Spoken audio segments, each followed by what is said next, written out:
Twitter at Olive Board. A very warm welcome to this session.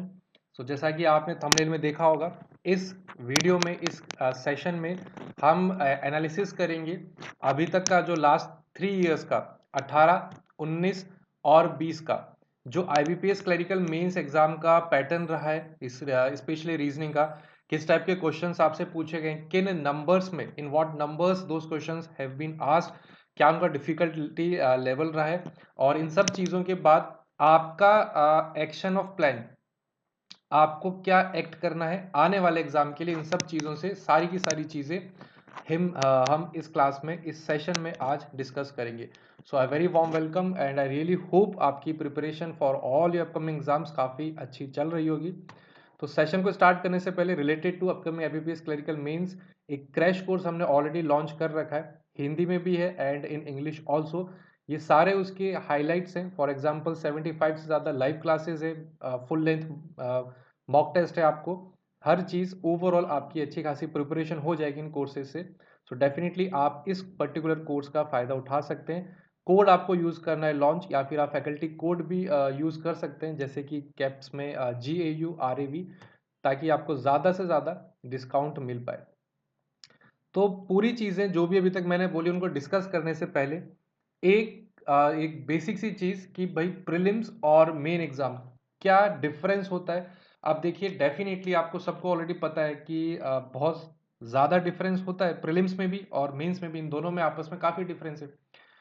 तो क्या आपको ये चीज़ नहीं लगती कि क्योंकि डिफरेंस है इसलिए हमारी प्रिपरेशन में भी थोड़ा सा डिफरेंस होना चाहिए. फॉर एग्जाम्पल थोड़ा सा डिस्कस कर लेते हैं प्री की और मेन की.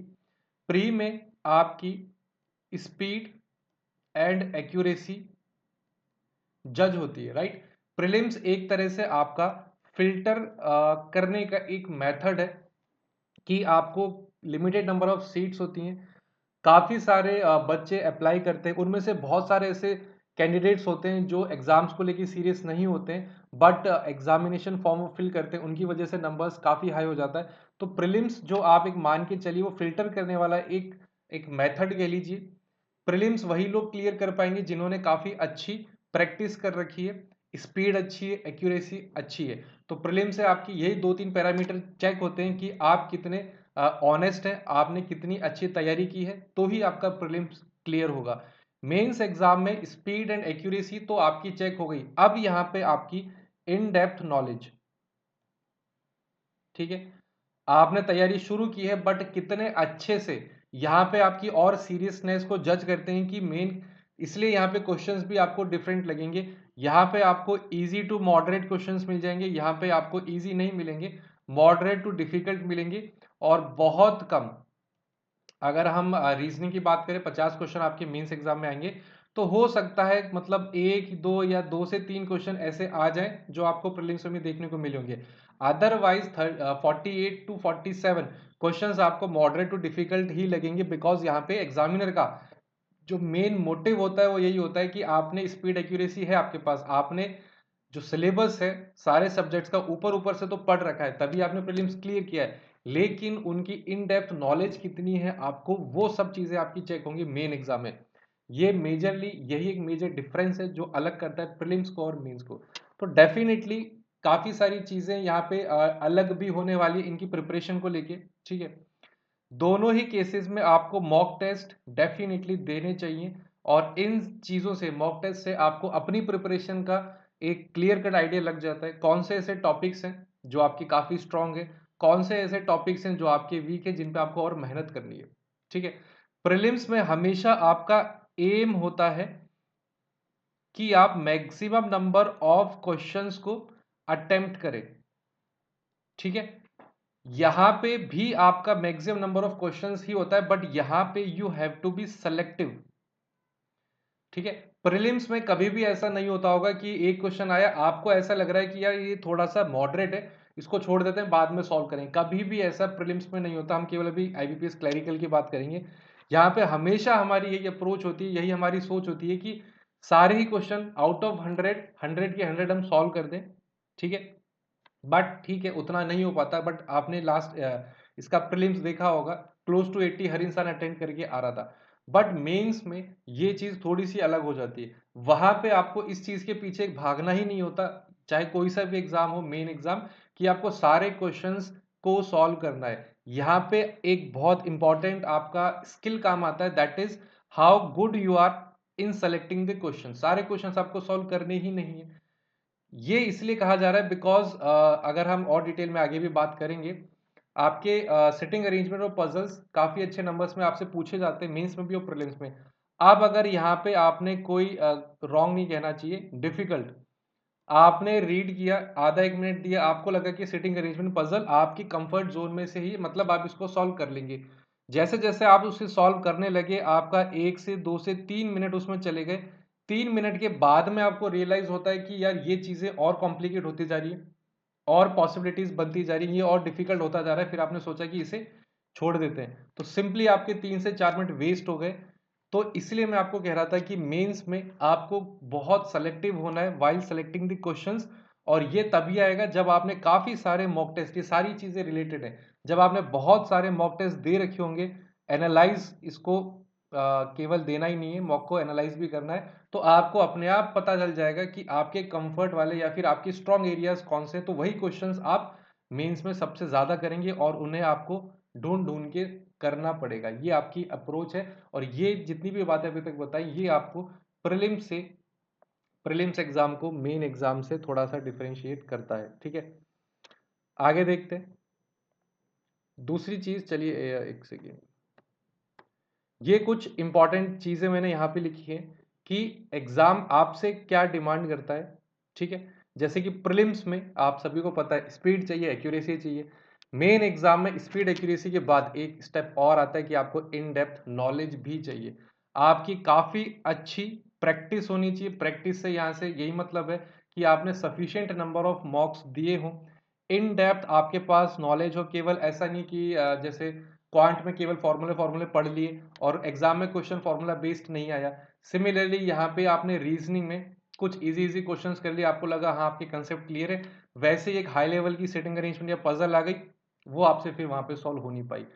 टाइम मैनेजमेंट जो मैंने आपको बताया था कि क्वेश्चंस को सेलेक्ट करना, सेलेक्टिंग क्वेश्चंस, टाइम मैनेजमेंट से यहाँ पे मेरा मतलब है कि आप कितने एफिशिएंट हैं, आपको कितनी अच्छे तरीके से आता है कि किन क्वेश्चंस को आप अपने हिसाब से, अपनी प्रिपरेशन के हिसाब से आप सेलेक्ट कर रहे हैं, सॉल्व कर रहे हैं, और आप अपना टाइम वेस्ट नहीं कर रहे हैं। आपने जितने भी क्वेश्चंस अटेम्प्ट किए उनको आपने सॉल्व किया, ऐसा एक भी क्वेश्चन या फिर मिनिमम क्वेश्चंस ऐसे होने चाहिए जो आपने देखे, थोड़ा बहुत आपने सॉल्व किया, फिर आपको रियलाइज हुआ, फिर आपने वो क्वेश्चन छोड़ दिया, तो सिंपली वो आपका टाइम वेस्ट ही करेंगे।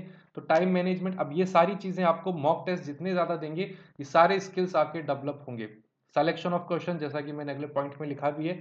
तो अगर आपको कोई भी मेन एग्जाम क्लियर करना है, इन पॉइंट्स पे वर्क करना बहुत ज्यादा इंपॉर्टेंट है। मॉक टेस्ट दीजिए, प्रैक्टिस करिए, उनको एनालाइज करिए। कोई भी एक ऐसा टॉपिक आप नहीं सोच सकते कि चलिए छोड़ देते हैं। फॉर एग्जाम्पल अगर रीजनिंग की बात करें तो एक दो टॉपिक ऐसे हैं जो अगर आपने प्रीलिम्स में पढ़ रखे हैं तो उन पे खास मेहनत करने की जरूरत नहीं है मेंस के लिए। फॉर एग्जांपल ऑर्डर रैंकिंग हो गया, बहुत रेयरली उस पर बेस्ड क्वेश्चंस देखे जाते हैं, और अगर आते भी हैं तो ऐसे नहीं आएंगे कि आप उन्हें सॉल्व नहीं कर सकते हैं। लेकिन जो बाकी के टॉपिक्स है उन पे आपको उतनी ही मेहनत करनी है जितनी आपने प्रीलिम्स में की थी। मेन चीज यही है, आपने बहुत लोगों को सुना होगा, बहुत स्टूडेंट को सुना होगा कि उनके प्रीलिम्स क्लियर हो रहे हैं, 3 3 4 4 उन्होंने प्रीलिम्स दिए हैं, 3 4 5 बार वो मेन एग्जाम में भी बैठे हैं, लेकिन उनका मेन एग्जाम क्लियर नहीं हो रहा है। तो मेन एग्जाम क्लियर नहीं होने के पीछे यही रीजन होता है। आप खुद से अपने आप से पूछना कि जितनी तैयारी, जितने एफर्ट्स आपने प्रीलिम्स एग्जाम की तैयारी में दिए थे, जितने भी एफर्ट्स, खूब आपने क्वेश्चन सॉल्व किए थे, कम से कम अगर आप हिसाब लगाएंगे तो 50 से 100 पजल्स हर पर्सन सॉल्व कर लेता है प्रीलिम से पहले। ओवरऑल, ऐसा नहीं कि एक ही दिन में, 2 दिन में, ओवरऑल कम से कम 50 से 100 या ज्यादा हो सकता है। आपने इनिक्विटीज सॉल्व करी है, आपने 100 200 सिलॉग सॉल्व करें, अगर आप हिसाब लगाएंगे तो इतने definitely over a period of time आपने इतने 100 100 200 क्वेश्चंस कर रखे होंगे। आपको खुद को भी रियलाइज नहीं होगा, बट आपने कर रखे होंगे।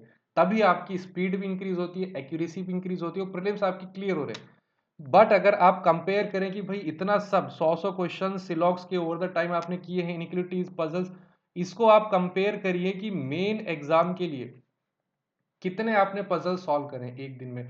मेन एग्जाम में मशीन इनपुट आउटपुट के कितने क्वेश्चंस आपने सॉल्व करें, कितने लॉजिक्स आपको पता है कि मशीन इनपुट आउटपुट का क्वेश्चन आए तो ये बेसिक लॉजिक्स हैं, ये आप यूज कर सकते हैं। कितने आपने लॉजिकल रीजनिंग के क्वेश्चन सॉल्व करें।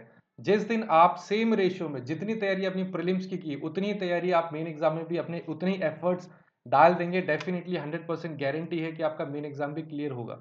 जब प्रीलिम्स हो सकता है तो मेन भी तो हो ही सकता है। दोनों में आप उतना उतना डेडिकेशन दिखाइए, हार्डवर्क दिखाइए, उतना ही टाइम दीजिए, उतने ही क्वेश्चन सॉल्व करिए, तो मेन एग्जाम भी डेफिनेटली आपका सॉल्व होगा। तो ये सारी चीजें हैं मेन एग्जाम से रिलेटेड कि आपको क्या क्या इनपुट्स देने हैं, तब जाके डेफिनेटली आपका मेन एग्जाम भी क्लियर होगा। अब एक बार एनालिसिस कर लेते हैं 2018, 19 और 20 इसमें जो मेन का एग्जाम हुआ है आईबीपीएस क्लरिकल का, उसमें एक बार देख लेते हैं। टोटल क्वेश्चंस आपके 50 आते हैं, ठीक है। तो यहाँ पे तीन, चलिए सारे देख लेते हैं, ठीक है। लेवल भी आपको गिवन है, नंबर ऑफ क्वेश्चंस भी गिवन है। सिटिंग अरेंजमेंट आप हमेशा देखना, सिटिंग अरेंजमेंट से सबसे ज्यादा क्वेश्चंस आते हैं, यहाँ पे 10 हैं। सिटिंग अरेंजमेंट और पजल, ठीक है, अलग अलग यहाँ पे बाइफरकेट किया है। 18 क्वेश्चन यहाँ से आ गए। अब कुछ ऐसे टॉपिक होते हैं जो आपको केवल मेन एग्जाम में देखने को मिलेंगे। फॉर एग्जाम्पल ये रीजनिंग, वर्बल रीजनिंग हो गई, ठीक है।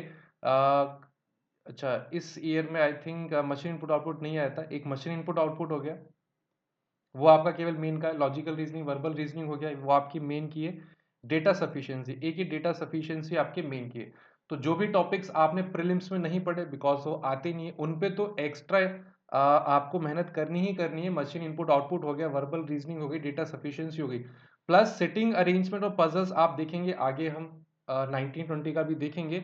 मेजोरिटी क्वेश्चंस आपके यहाँ से ही आते हैं, जैसे कि यहाँ पे 18 हो गए, सिलॉग के 4 हो गए, इनइक्वलिटी एंड, अच्छा दूसरी चीज, ये जो टॉपिक्स हैं आपके मैं बता देता हूं आपको। सिलॉग्स हो गया, डायरेक्शन सेंस हो गया, ब्लड रिलेशन हो गया, ये सभी के सभी क्वेश्चन आपके मेन एग्जाम में आएंगे। तो बहुत ब्राइट चांसेस हैं, श्योरिटी है कि ये कोडेड फॉर्म में ही आएंगे। नॉर्मल जो फॉर्म में आएंगे वो तो हमने प्रीलिम्स में कर ही लिया। तो आपको अब मेन एग्जाम की जो हम अभी तक बातें करते हैं, प्रैक्टिस करनी है किस तरीके से करनी है, तो अब आपको सिलॉग्स हो गए, डायरेक्शन सेंस हो गया, ब्लड रिलेशन हो गया, इनइक्वलिटीज हो गए, ये सब अगर आएंगे तो कोडेड फॉर्म में ही आएंगे। तो हमें ऐसे ही क्वेश्चंस प्रैक्टिस करने, नॉर्मल क्वेश्चंस हम प्रैक्टिस नहीं करेंगे। यहाँ पे आप देख भी सकते हैं इनइक्वलिटी इक्वलिटी वाले 4 क्वेश्चन डेफिनेटली गारंटी है कि कोडेड में ही होगा, नॉर्मल आ ही नहीं सकता। सिमिलरली अगर हम बाकी के ईयर्स भी देख लें एक बार, जैसे कि यहाँ पे 18 क्वेश्चन आपने देख लिए सिटिंग अरेंजमेंट ऑफ पजल के। यहाँ पे अगर आप देखते हैं तो ये क्वेश्चन एक दो ऊपर नीचे हो जाते हैं, ठीक है। यहाँ पे 20 हो गए 2019 में, यहाँ पे 20 हो गए। सिलॉग्स, पजल और सिटिंग अरेंजमेंट के बाद एक दूसरा जो इंपॉर्टेंट टॉपिक जो प्रीलिम्स में भी है और मेन में भी है, ये आपका सिलॉग है। 4 से 5 क्वेश्चन डेफिनेटली यहाँ पे देखने को मिलेंगी। उसमें भी काफी अच्छे चांसेस हैं कि ये रिवर्स पूछ लिया जाए आपसे, रिवर्स सिलॉग। अगर जस्ट अभी आपने एग्जाम दिया है एसबीआई पीओ का, या फिर आपने एनालिसिस देखा होगा मेन, तो इसमें 2 से 3 क्वेश्चन आए थे जो कि रिवर्स सिलॉग पे बेस्ड थे। तो जब एसबीआई पीयू मेन में रिवर्स सिलॉग पूछे जा सकते हैं, तो क्लैरिकल तो उससे थोड़ा सा कम लेवल का ही एग्जाम है। डेफिनेटली एग्जामिनर वहां पे भी आपसे जब 5 क्वेश्चन पूछ रहा है तो 1 से 2 या 3 रिवर्स के वो डेफिनेटली पूछ लेगा। बाकी के जो 2-3 बचेंगे वो हो सकता है ओनली या फ्यू वाले कंसेप्ट पे पूछ ले, ओनली वाले कंसेप्ट पे पूछ ले। तो इन्हीं की हमें ज्यादा तैयारी करनी है बिकॉज अभी हम मेन एग्जाम में अपीयर होने वाले। देखिए कोडेड इक्वलिटी 4 से 5 क्वेश्चन आ जाते हैं, कोडेड फॉर्म में डायरेक्शन सेंस ये देखिए 4 से 5, डेटा सफिशिएंसी के आपको 4 से 5 मिल जाते हैं। लॉजिकल रीजनिंग के थोड़े से कम पूछे गए, अदरवाइज 4 से 5 डेफिनेटली पूछे जाते हैं, ठीक है। तो लगभग वही पिछले बार हमने देखा था 18 में 18 क्वेश्चन थे, 19 में क्वेश्चन सिटिंग अरेंजमेंट के पजल हो गए, सिलॉग्स लगभग उतनी थी 5-6, लॉजिकल रीजनिंग अभी थोड़ी सी इसमें कम आई थी। 2020 की अगर बात करें तो यहाँ पे आप देखिए डेटा सफिशिएंसी 3 से 4 हो गए, लॉजिकल रीजनिंग 6 से 7, जैसा मैंने आपको बताया कि ठीक है एक साल में कभी कभी ऊपर नीचे हो जाता है, बट इतने तो आप एक्सपेक्ट करके चलिए, मिनिमम 5-6 तो क्वेश्चन आपको लॉजिकल रीजनिंग के देखने को मिलेंगे, इससे कम कभी कभार, बट इतना आप एवरेज पकड़ के चलिए। पजल सेटिंग अरेंजमेंट से आपके 20 क्वेश्चन आ गए, ठीक है, उतना एवरेज आप मान के चलिए। मशीन इनपुट आउटपुट से एक सेट आया होगा, ये 5 क्वेश्चन है, एक सेट आ गया मशीन इनपुट आउटपुट का, तो डेफिनेटली 4 से 5 क्वेश्चन तो आपसे पूछे गई। डेटा सफिशिएंसी हो गई आपकी, और ये देखिए ब्लड रिलेशन कोडेड वाले आ गए। इससे पहले वाले में हमने देखा तो इनइक्वलिटीज और डायरेक्शन सेंस थे, यहाँ पे ब्लड रिलेशन आ गया। ये कोडिंग डिकोडिंग आ गई, एक question miscellaneous 10 question order ranking के हो गए, बाकी के टॉपिक्स के हो गए। तो यहाँ पे भी अगर आप पूरा ओवरऑल लेवल देखिए, अब तीनों सालों में मॉडरेट टू डिफिकल्टी था, इजी केवल एक दो क्वेश्चन जैसा मैंने आपको बताया था इजी टू मॉडरेट आ गया तो आ गया, अदरवाइज वो मॉडरेट टू डिफिकल्टी रहने वाला है। तीनों साल का अगर हम कंपेयर कर लें तो ये चीज मैं आपको बता रहा था कि अगर रीजनिंग के जितने भी टॉपिक्स हैं सबको आप अगर बाइफिक्रेट करें, ठीक है, तो दो मेजर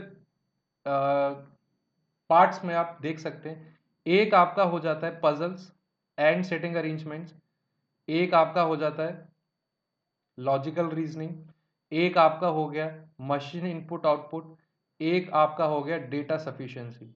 ठीक है, ये जो तीन टॉपिक हैं ये आपके मेन एग्जाम स्पेसिफिक है। पजल सेटिंग अरेंजमेंट लेवल में काफी चेंज हो जाता है, ये प्रीलिम्स में भी आएगा मेन में। बाकी के जो टॉपिक्स बच गए जैसे कि ब्लड रिलेशन बच गया, डायरेक्शन सेंस हो गया, सिलॉग्स हो गए, ठीक है, इनइक्वलिटीज कोडेड वाली डायरेक्शन वाले भी कोडेड की ही बात हो रही है, ठीक है। और ऑर्डर रैंकिंग से बहुत कम क्वेश्चंस देखने को मिलते हैं मेन में, तो अगर आपने छोड़ भी दिया है, प्रिपेयर नहीं छोड़ दिया मतलब मेन के लिए प्रिपेयर नहीं किया, ठीक है, तो भी अगर आ जाएगा तो डेफिनेटली उसी लेवल का आएगा, आप डेफिनेटली इसे कर लेंगे, ठीक है। कोडिंग डिकोडिंग हो गई, तो जितने क्वेश्चन आप देखेंगे कि इन चारों से आते हैं, puzzle setting arrangement, logical reasoning, machine input output, data sufficiency, लगभग ये देखिए, इसलिए मैंने यहाँ पे कैटेगरी 1 कैटेगरी 2 कर दिए। रिमेनिंग टॉपिक्स का मतलब है ये सभी के सभी बाकी के टॉपिक। तो 2018 19 20 ओवरऑल अगर आप देखेंगे, देखिए यहाँ पे 24 है तो केवल puzzle setting arrangement, machine input output, LR, data sufficiency से लगभग आधे क्वेश्चंस पूछे जा रहे हैं। यहाँ पे देखिए 26 है तो रिमेनिंग टॉपिक्स के 24, यहाँ पे 2020 में बढ़ गए 34 आए थे और बाकी के टॉपिक से केवल 16 आए थे। तो लगभग अगर आप बात करें कि भाई इस बार 2021-22 वाला जो है एग्जाम अब आपका 2022 में होगा मेंस का, वहां पे भी आप कम से कम भी 28 टू 30 क्वेश्चन आप डेफिनेटली एक्सपेक्ट कर सकते हैं। कहाँ से? पजल सेटिंग अरेंजमेंट, एलआर, आपका मशीन इनपुट आउटपुट और डेटा सफिशिएंसी से। रिमेनिंग जो आपके बच जाएंगे 22 से 20 क्वेश्चन, एक रफ आइडिया अगर मैं आपको दूं, डेफिनेटली आप इतने एक्सपेक्ट कर सकते हैं, बिकॉज ओवर द इयर्स ये जो एक सेक्शन है रीजनिंग एबिलिटी का मेन एग्जाम स्पेसिफिक, यहाँ पे जो नंबर ऑफ क्वेश्चन जो पूछे जा रहे हैं वो धीरे धीरे इंक्रीज हो रहे हैं, तो इतना आप एक रफ आइडिया पकड़ के चल सकते हैं, ठीक है। तो अब आपका प्लान, सारी चीजें हमने देख ली, क्या होना चाहिए? डेफिनेटली देखिए, डेली आपको मॉक टेस्ट तो देना ही देना है, ठीक है, मॉक टेस्ट दीजिए। आपके लिए यूट्यूब पे फ्री वाईटी सेशंस डेली हम प्रोवाइड करवाते हैं मॉर्निंग में 9 AM पे, उसे आप ज्वाइन करिए, सब आपके लिए प्रैक्टिस के लिए है, ठीक है।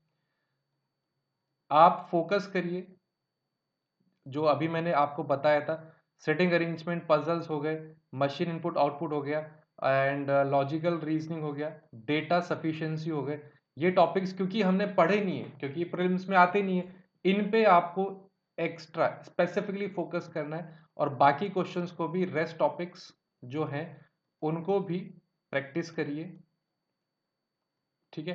And just to support you, just to help you, जो मैंने स्टार्टिंग में आपको बताया था आईबीपीएस क्लरिकल मेन को लेके हमने कोर्स लॉन्च किया है, तो डेफिनेटली इसमें भी आप एनरोल कर सकते हैं। जितनी भी आपकी तैयारी है आप अपने लेवल पे कर रहे हैं, उसी को इनहेंस करने के लिए, उसी को और बूस्ट करने के लिए, उसे और अच्छा करने के लिए, आपके सपोर्ट के लिए कोर्स डेफिनेटली हमने लॉन्च किया, जिसका फायदा उठा सकते हैं। इंग्लिश और हिंदी दोनों में है, तो 75 plus live classes, 10 mains mock test और उनका सॉल्यूशन, डिटेल सॉल्यूशन भी है। High level DI reasoning English test है, करंट अफेयर्स कवर होंगे लास्ट 6 मंथ्स के, इंग्लिश और हिंदी दोनों में है।